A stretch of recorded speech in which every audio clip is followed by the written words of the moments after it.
va a estar redactada de la siguiente manera. Describe al menos 4 o 5 características de la posición anatómica. Ustedes tienen que poner 4 o 5 características.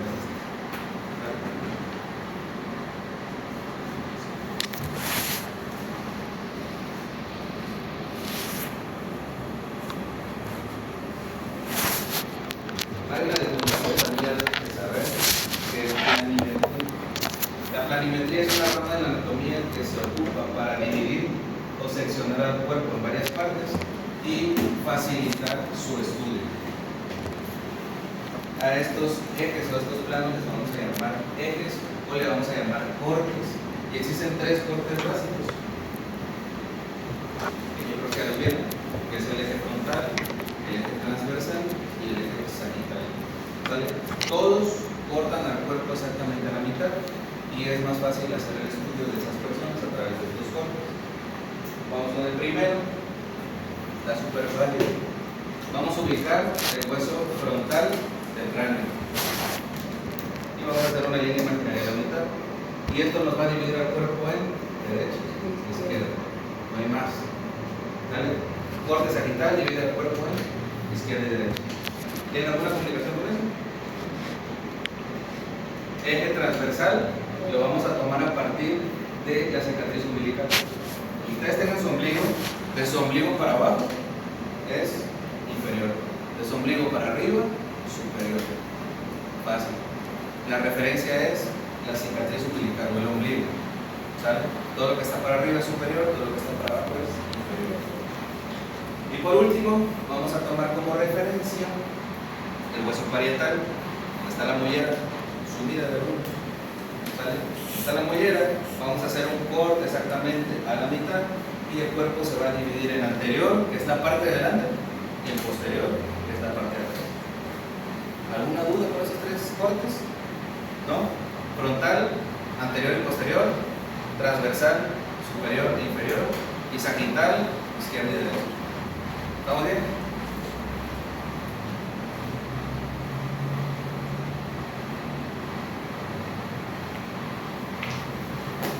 También debemos aprender qué es medial, qué es distal, qué es proximal y qué es caudal. ¿Vale? Caudal significa que es de arriba hacia abajo. A ese término se le llama céfalo-caudal, es decir, de la cabeza hacia abajo. Segundo término que deben de aprender es distal y proximal. Proximal siempre va a ser lo más cerca hacia el tronco y distal va a ser lo más lejos del tronco. ¿Vale? Y por último, lateral y medial. Puede ser lateral derecho, lateral izquierdo, y cuando digamos medial es la parte del medio. Un ejemplo, ¿cuál es la parte medial del bíceps? O sea, el bíceps desde aquí a aquí, la parte del medial será lo del medio. ¿Cuál será la parte distal del bíceps? Lo que está más alejado hacia el tronco. O sea, esta es la mitad, esta es la parte distal del bíceps, porque es lo que está más lejos del tronco. ¿Cuál es la parte proximal del bíceps? Esta parte, porque es lo que está más cerca del tronco. ¿Sí queda claro? ¿Seguro? Vale.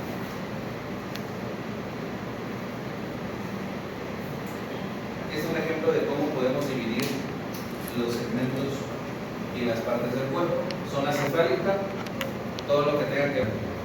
Zona torácica, todo el tórax. Zona abdominal y zona pélvica, o zona del pulso, zona del perineo. Miembros superiores, brazos. Miembros inferiores, piernas. Le damos la vuelta. Zona lumbar y zona dorsal, toda la espalda. Zona glútea, misma situación. Zona cefálica, zona del cuello cervical, extremidades superiores y extremidades inferiores. ¿Sale? ¿Dudas con eso? Probablemente aquí se les complique un poco, probablemente, pero no es nada del otro mundo, solamente tienen que memorizar los segmentos y las zonas anatómicas. ¿Sale? Zona facial, zona cefálica, tórax, abdomen, pelvis, extremidades inferiores, extremidades superiores, Zona anterior es esta, zona posterior es esta porque está de espalda. Zona glútea. Deben de aprenderse solamente ciertas características específicas. Por ejemplo, la zona de las rodillas. No se llama rodilla. El nombre correcto de la rodilla es patela. Entonces, cuando ustedes escuchen, tiene una lesión en la zona patelar, es que tiene una lesión en la rodilla. Obviamente va a ser izquierda o derecha, la que se lesione, según sea el caso. ¿Sale? También va a ser la zona cural. La zona cural es la zona de las pantorrillas. ¿Sale? Entonces, zona cural, zona de las pantorrillas. También va a ser la zona popliteo. La zona popliteo es la parte de atrás de la rodilla, exactamente en el pliegue. ¿Sale? A partir de ahí, todo es muy fácil. Necesitamos empezar a ver sistema óseo para que ubiquen los principales huesos, que yo creo que ya lo hacen porque lo vieron en morfología. Y a partir de ahí, muchas zonas y segmentos anatómicos adquieren el nombre del hueso. ¿Sale? Por ejemplo, zona sacra, porque ahí está el hueso sacro. Zona coxígea, porque ahí está el coxis. ¿Sale? Está también la zona holocraniana, porque aquí está el olecrano del cubitus del radio. Zona cubital, zona radial, zona femoral, ¿sale? Zona tibial. Entonces todo adquiere el nombre del hueso. Está también zona clavicular, que son las clavículas. Está la zona escapular, que son las escápulas. Entonces necesitan familiarizarse con los huesos para que puedan entender también zonas y segmentos corporales. Es exactamente la misma imagen, solo que en versión niño es lo mismo. Y vamos con la topografía abdominal. La topografía abdominal hay que abordarla un poquito más específica. De manera general se van a dividir en 4 cuadrantes, 2 superiores y 2 inferiores, izquierdo y derecho. Sin embargo, eso no lo vamos a tomar en cuenta para el examen, vamos a tomar en cuenta esto. ¿Sale? Esa es la topografía abdominal que ustedes necesitan saber y memorizar. ¿Sale? Y se va a dividir en 3 porciones, 3 porciones superiores, 3 porciones medias y 3 porciones bajas. ¿Vale? Ahora, si se dan cuenta, se van a dividir en 9 regiones a través de un hashtag. ¿Vale? La gente. Y necesitan saber de dónde a dónde se ubican estas dos líneas. Si yo les digo ubica el tercio medio de la clavícula, ¿qué van a hacer? Van a dividir la clavícula exactamente a la mitad. Y aquí está la clavícula y este es el tercio medio, la zona media. Y de ahí van a trazar una línea vertical hacia el pubis. Misma situación del otro lado, la clavícula a la mitad y trazando una línea media. Entonces, ¿cuál es la ubicación de las dos líneas verticales? Es línea media clavicular, una línea vertical que baja hasta el pubis. Y después vamos a trazar las dos horizontales. La primera va a estar a nivel de la 10ª costilla. ¿Cómo sé dónde está la 10ª costilla? ¿Cómo ubican ustedes su costilla, su 10ª costilla?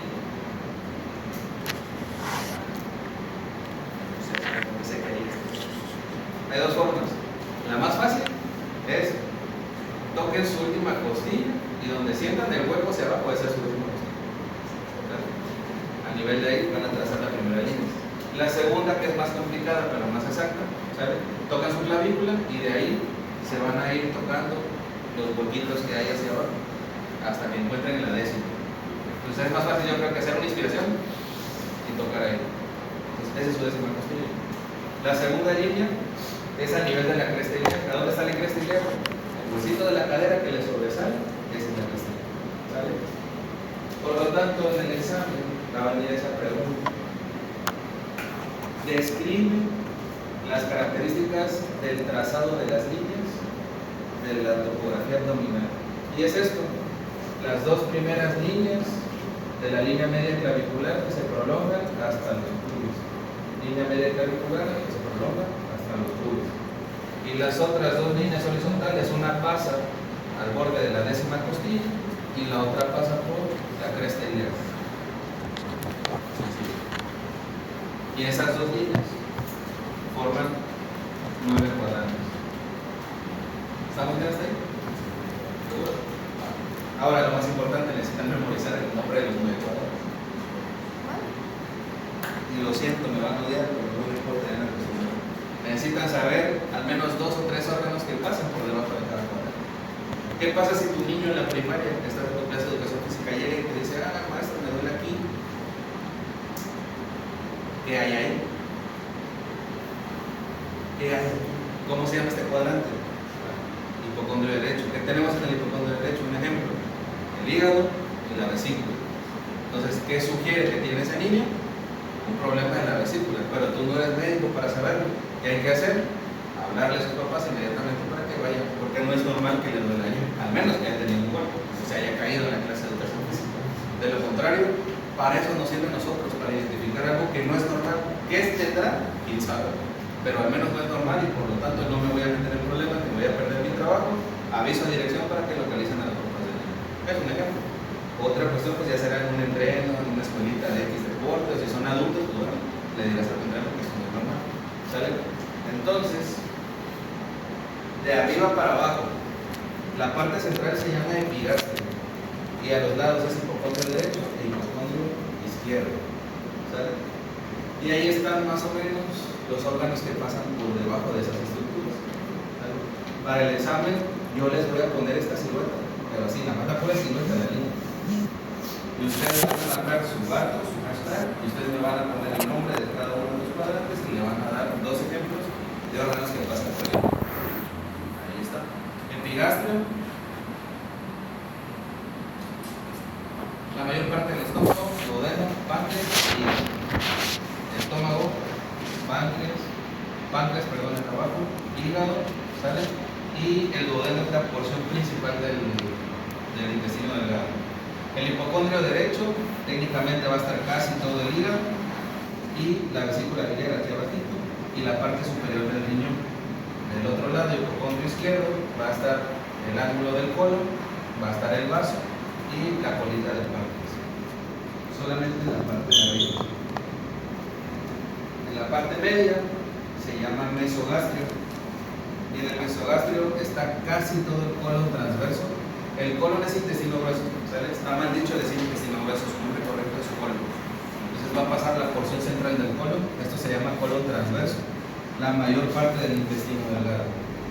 Del lado derecho y del lado izquierdo va a pasar también el colon, solamente que del lado derecho es colon ascendente, del lado izquierdo colon descendente y ambos riñones, izquierdo y derecho.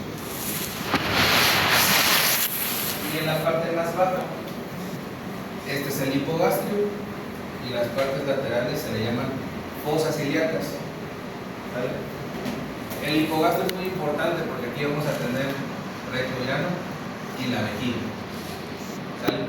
En el caso de las mujeres van a tener útero. En el caso de los varones va a haber próstata. Todo esto se va a localizar aquí.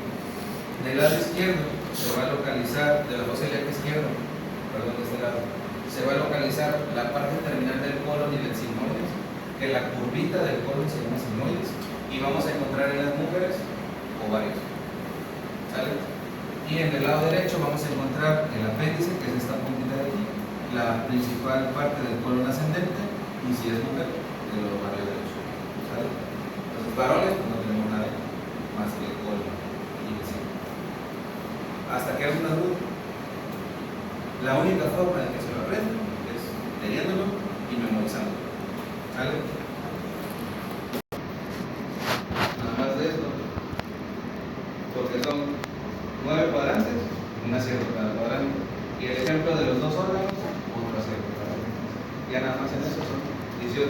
Más 2 aciertos de cómo trazan las líneas, ya son 20 aciertos nada más en esta chingada. ¿Sale? Entonces, repito, probablemente ahorita dicen, hace mucho, pero necesitan leerlo, tal y memorizarlo para que lo puedan tener en cuenta. Bien, vamos con los niveles de organización de la materia. Y este es su primer tarea.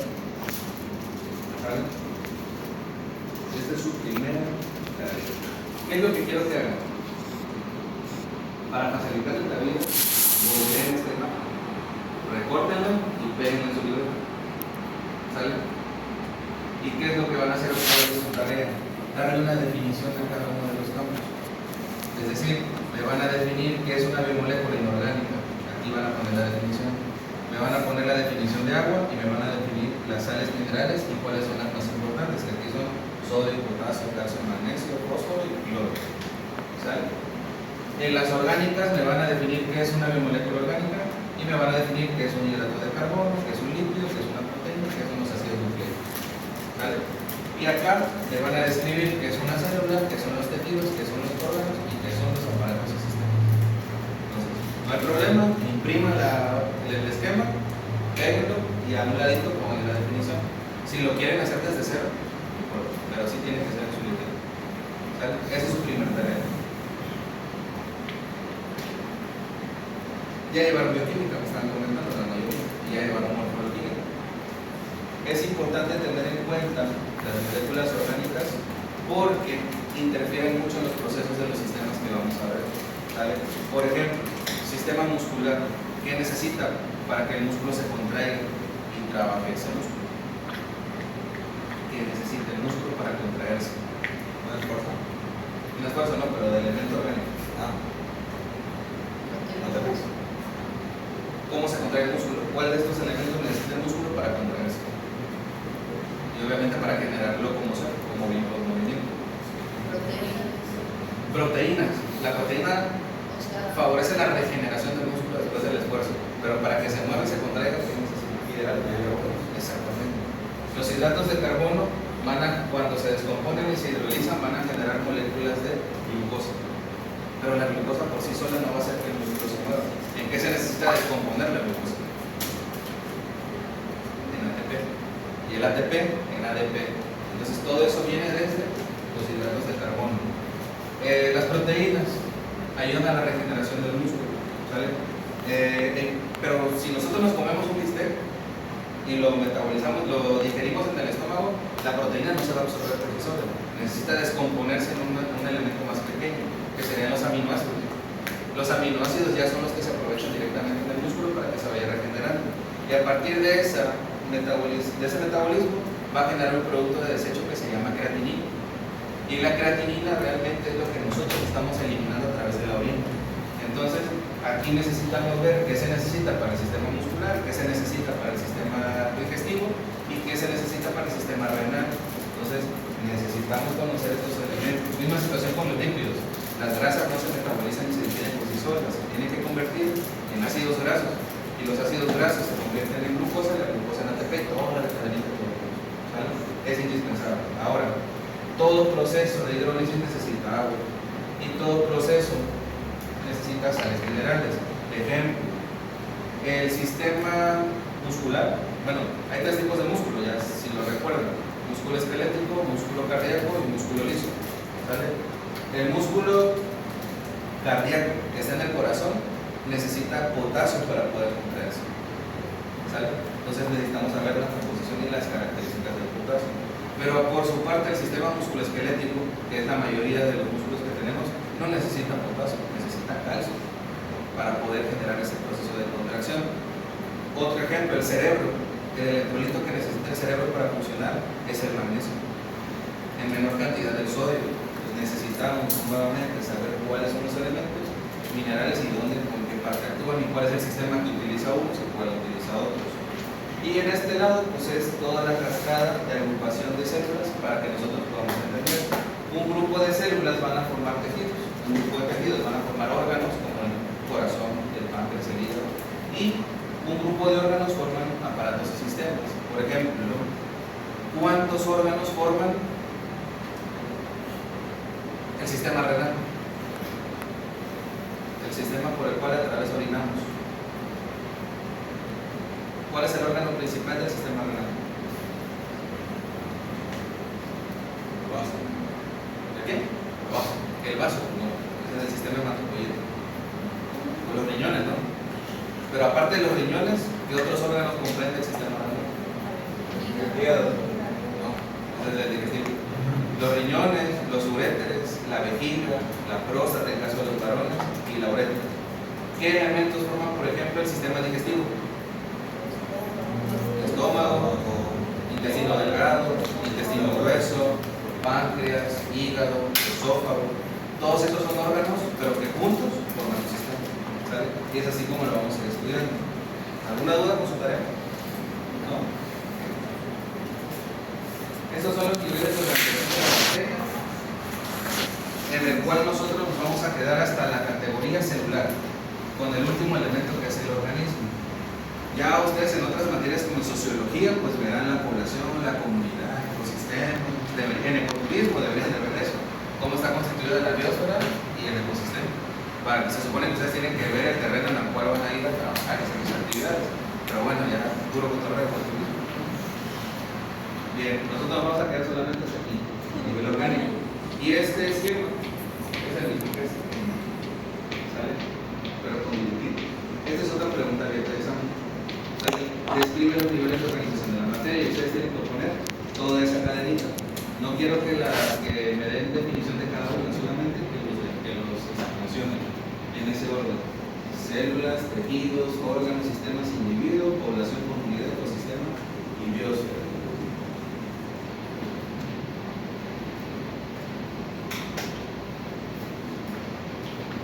Hasta aquí estamos bien.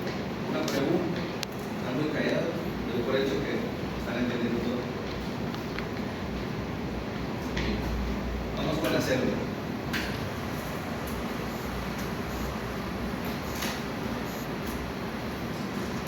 La célula es la unidad funcional de todo elemento y hay que clasificar a las células porque no todas las células son como una célula hay diferentes tipos de células dependiendo el órgano y el sistema con el que estamos trabajando. Y pues bueno, las células hay de dos tipos, hay las eucariotas y están las procariotas. Las procariotas son las células que no tienen organelos, está más la pura bolita con un núcleo que tiene su material genético. Pero las eucariotas son un poco más complejas, en el cual ya tienen organelos que las hacen vivir por sí mismas. ¿Sale? Una célula es capaz de reproducirse, es capaz de alimentarse por sí sola y es capaz de metabolizar y conseguir todos los elementos que necesita. Ahora, depende del sistema que estemos abordando, va a ser el tipo de célula. Por ejemplo, ¿cuál es la célula o la unidad funcional en cuanto al sistema nervioso? ¿Cuál es la principal célula del sistema nervioso? La neurona. ¿Cuál es la principal célula del sistema renal o de los riñones? La nefrona. ¿Cuál es la principal célula del hígado? El hepatocito. ¿Cuál es la principal célula de los pulmones? El neumocito. ¿Cuál es la principal célula del músculo? El miocito, o lo que ustedes conocen como miofibrilla. La miofibrilla técnicamente es un miocito. ¿Sale? Entonces cada una tiene tres propiedades específicas de nutrición, de relación y de reproducción. Les comentaba, al ser una célula eucariota, todas tienen la capacidad de nutrirse por sí misma, de reproducirse por sí misma y de relacionarse. Porque las células no viven solitas aisladas, forman grupos para generar tejido. Por eso es que esa es su función de relación. ¿Sale? Y yendo un poquito más a fondo, aquí vamos a encontrar las principales funciones de cada una de sus organelos. Los que están en moradito son los más importantes, pero bueno, no significa que sean los otros, todas son importantes. Núcleo y nucleolo, aquí vamos a encontrar material genético en el cual a la reproducción de estas células va a predecer, va a conservar sus características genéticas a reproducirse. La membrana celular y la pared celular generalmente es lo que recubre a la célula y este lo va a proteger del medio externo. Está la mitocondria, que como en todas las células es para mí es la más importante porque es ese organelo que genera la respiración celular. ¿Vale? Cuando nuestro corazón bombea sangre, manda sangre oxigenada a todos los órganos y ese oxígeno a través de la sangre llega a cada una de las células y el oxígeno se mete a la mitocondria. ¿Vale? Y la mitocondria técnicamente hace esa función de respiración. Una vez que ya captó la molécula de oxígeno y ya respiró, libera una molécula de CO2 o de dióxido de carbono y la cual regresa a través de la circulación a los pulmones y cada vez que nosotros exhalamos sacamos ese producto de desecho que es el dióxido de carbono. Bueno, a nivel microscópico eso se hace en la mitocondria, en todas las mitocondrias se hace eso, ¿sabes? Por eso es parte fundamental. Los retículos, tanto el liso como el rugoso, van a generar o elaborar sus productos metabólicos a través de la producción, más bien del metabolismo de los lípidos, de los carbohidratos y de las proteínas. ¿Vale? El retículo endoplásmico liso, carbohidratos y grasas, y el rugoso, proteínas. Ambos van a generar productos de desecho en el aparato de Golgi. Repito, ¿cuál es el producto de desecho de las proteínas? La creatinina. Y el aparato de Golgi va a producir esa proteína, va a generar creatinina y la creatinina la va a soltar a la circulación. Cuando esa creatinina llegue a los riñones, nosotros la vamos a orinar. ¿Sale? Entonces, eso se hace a nivel microscópico desde el aparato de Golgi. Y las vacuolas están encargadas de metabolizar el agua. Si le hace falta agua, las vacuolas van a absorber agua. Si le sobra agua, las vacuolas van a dejar sacar el agua. ¿Sale? Entonces es parte muy importante que entiendan todas las funciones y características de la célula. Segunda tarea, aquí no van a hacer nada. Aquí nada más van a copiar esta imagen, la van a recoger y la van a pegar en su video. ¿Sale? Van a poner la definición de célula y van a copiar y pegar esta tabla. Si ustedes encuentran una mejor en Google, el ChatGPT les hace una mejor, eso, no tengo problema. ¿Sale? Pero necesitan leerla y estudiarla para que sepan. ¿Sale? Primera tarea, con el esquema y a completarlo con las definiciones. Segunda tarea, la definición de la célula con esta tabla con la que sea de tu preferencia. ¿Sale? Y la tercera tarea, cópiala por favor. Esta se la doy ahorita.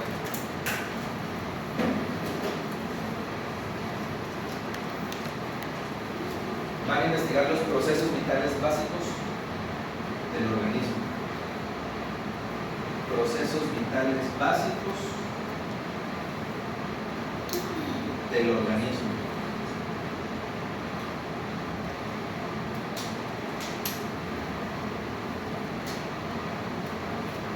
Primer proceso que van a buscar: metabolismo. Bueno, obviamente van a definir qué son los procesos vitales básicos.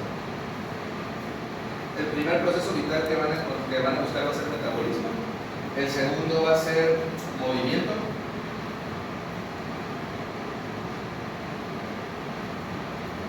El tercero va a ser crecimiento.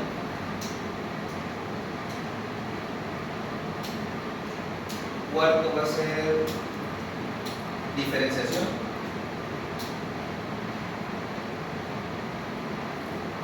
Quinto va a ser maduración.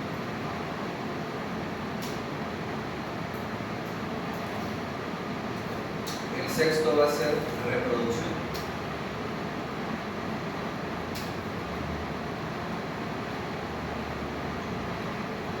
Y el último va a ser respuesta. Son 7, ¿no? Es metabolismo, movimiento, crecimiento, diferenciación, maduración, respuesta y reproducción. ¿Sí? Okay. Definición nada más de cada uno de ellos. ¿Por qué es importante que ustedes traigan esa tarea la siguiente semana? Porque vamos a hablar de homeostasis. ¿Sale? En este esquema viene implícita la definición. ¿Qué es homeostasis? La homeostasis es el correcto equilibrio de todas las funciones corporales. ¿Sale? En este caso, la homeostasis es un mecanismo que va a regular el ambiente interno del ambiente externo para mantener las condiciones óptimas del funcionamiento del cuerpo. ¿Sale? Por lo tanto, necesitamos que interfieran dos sistemas, el sistema abierto y el sistema cerrado. ¿Cuál es el sistema cerrado? Mi cuerpo, mi organismo. ¿Cuál es el sistema abierto? El medio ambiente en el que me desenvuelvo. ¿Sale? Y esto más o menos funciona así. ¿Qué pasa si ahorita ponemos el aire acondicionado a 10 grados centígrados? Le va a dar frío, ¿no?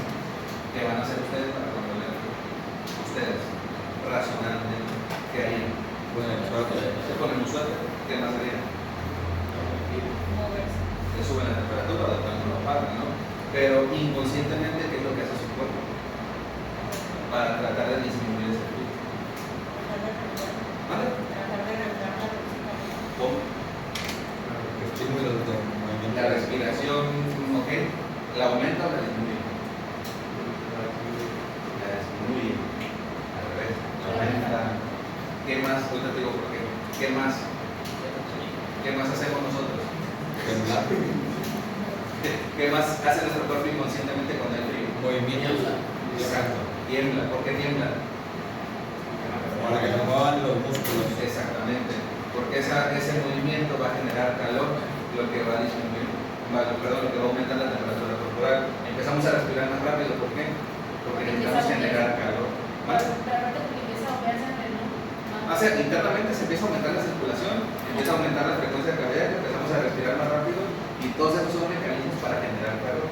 Ustedes no están conscientes de eso, su cuerpo lo hace, ¿sale? Esa es una regulación de la homeostasis, ¿sale? Y eso se entra dentro de la definición de respuesta de los procesos vitales básicos. ¿Qué pasa del lado contrario?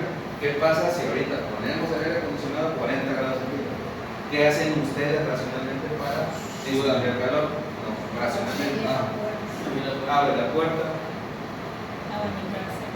te echas aire, enciendes el aire acondicionado, te quitas la ropa, ¿sale? Pero inconscientemente, ¿qué hace tu cuerpo?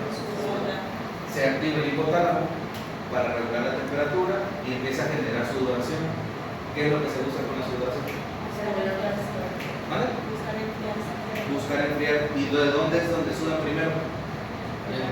La frente. ¿Qué busca proteger? El cerebro. Busca sudar la frente, sudar a través de la frente para que el cerebro se enfríe. ¿De dónde más empiezas a sudar?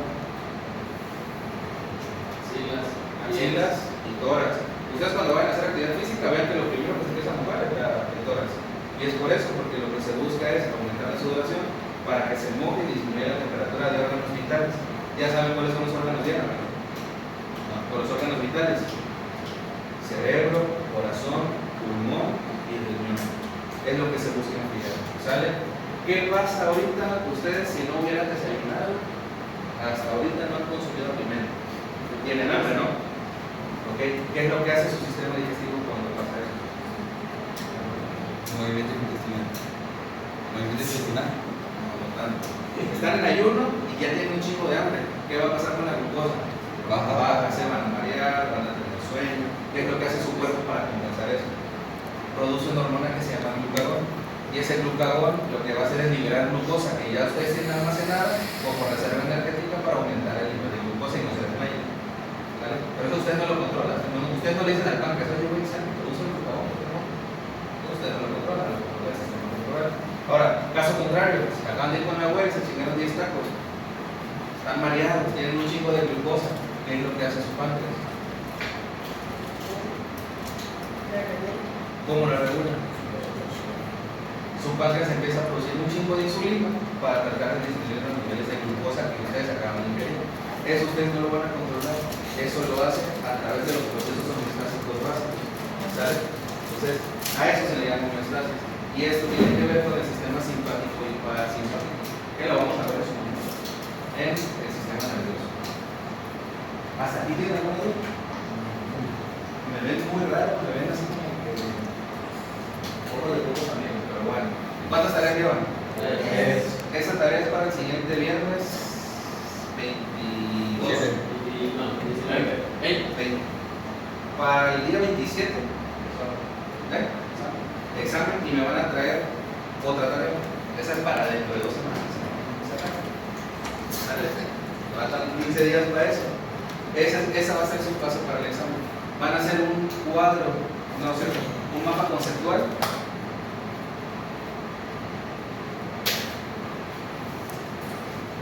del sistema óseo.